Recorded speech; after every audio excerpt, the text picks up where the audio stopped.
Hi there, today I'm going to show you a quick and easy holiday card. This is the second in my series of 100 cards by October. This one uses some leftover designer series paper that I have from the holiday catalog, but really any of your pattern paper that has a holiday theme or holiday colors would work just fine. To get started, we're going to have a base of cherry cobbler cardstock. This is your standard card size, which is 8.5 by 5.5, and it's scored down the middle at 4 1/4. You're going to cut your pattern paper just a 1/4 inch smaller. So this is going to measure 4 inches by 5 1/4. Turn it over and add your adhesive around all the edges. You're going to layer it to the front and then press that down. The next layer is a piece of old olive cardstock, and this is cut 3 1/4 by 4 1/2.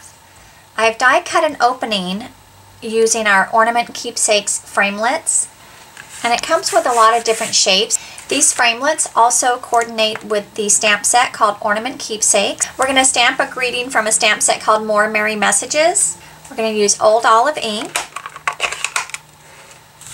And our stamp is already on an acrylic block. You're just going to tap on your ink pad. I like to use my grid paper to line up the cardstock. And I've already checked this stamp on the grid paper to make sure it's on the block straight. So now I can line it up with one of the edges of the block to one of the lines on the grid paper. And I'm just going to go towards the bottom and then just press and lift. Next, we're going to add some paper piercing along the edge, and I wanted you to see when you emboss that framelit, it leaves a slight impression all the way around. So we're going to follow that shape to pierce this pattern. I like to poke the holes in the corners and the bottom first, and then I kind of fill in around. So I'm going to poke right here at the top and right here on either side, and also at the bottom. And then I just start to fill in. I'm going to go in the center at the top so I can get one in between, and that kind of helps me with my spacing. I know that I can probably get 2 here, and you don't have to be exact. I mean, if you're kind of close, you're going to be good. And then you just start poking all the way around. Now you can also kind of switch back and forth and then kind of guesstimate in the middle. So once we kind of get where we're almost meeting, you want to kind of gauge, do I need 2 holes or 3? I think 3 is going to be too many, 1's not enough, so we're going to go for 2. And there you go. So you have a nice little detail of paper piercing around this opening. It'll just give a little more texture to your card. Now we do sell a piercing template, and this shape is one of the patterns. The problem is, I think it's actually designed to add piercing around a stamped image. So you can see if I layer this, that black line that you see is actually the size of our framelit, and the piercing is along the outside. So this would give you a nice detail for the inside of the card. When I tried to use it for this opening here, you can see how that black line lines right up to the opening. The holes were almost too close to the opening, and I'll show you what it looks like. So this is using the template, and you can see here, it's almost like the holes are too close to the opening, so I didn't like that. Plus you can still see that little rim around the edge from the framelit. So I like doing it this way better, and you can see it wasn't difficult to do. Now you want to use a lot of dimensionals here, so don't skimp on the dimensionals. So just put a whole pile of them on here. That way it stays nice and popped up and you don't have any edges that are sinking down. And then we're just going to peel the backings off. This gets layered right to the front, right in the center. Now this is a bow maker that a friend of mine's husband made for us. There might be more than one way to tie your bow using this, but I'm going to show you the way that I do it.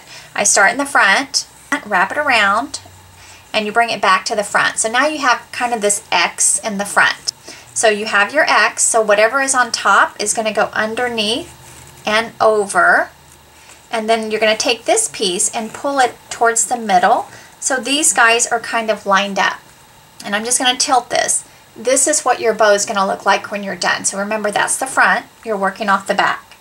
At this point, you can trim with your scissors just so it's easier to tie a knot.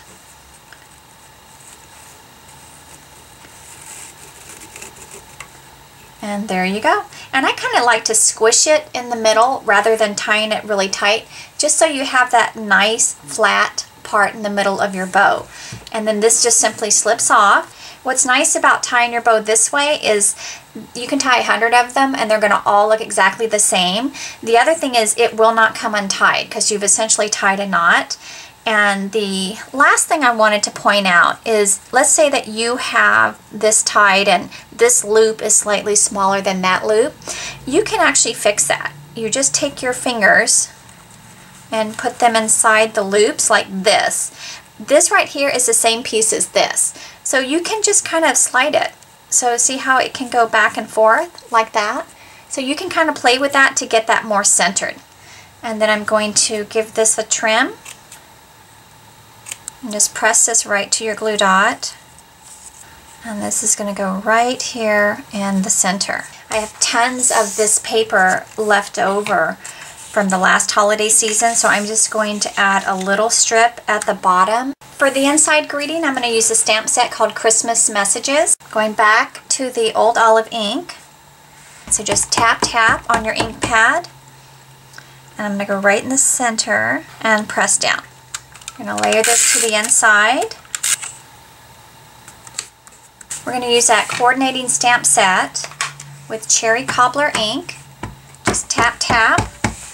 And we're going to stamp this right in the corner and press firmly. Now I'm going to show you a couple of variations of this card too. In case you get bored making the same card, you can make some changes. This is the first one I made. It has a base of Whisper White, different greeting, added some rhinestones and a silver ribbon at the top. You'll notice I did not do the paper piercing around this opening and it still looks really cute. So if you don't like paper piercing, you don't have to do that. Here's another one. This one has a base of old olive. I added a row of rhinestones on the inside just to kind of dress up the inside ornament. And again, a little silver embellishment with the silver ribbon. So this one looks a little bit different. It has a cherry cobbler center panel. And I added a different piece of the pattern paper. This is glued directly on top of the striped paper. So the cherry cobbler panel is still raised up. So you still have some dimension, and then I just added some rhinestones on some of the polka dots in that paper. I hope you enjoyed this tutorial, and we'll start making your holiday cards a little early as well. If you have any questions, please leave a comment below. You can also visit my blog at KeenanCreations.com for more ideas and to place orders for these products. Thanks and have a great day.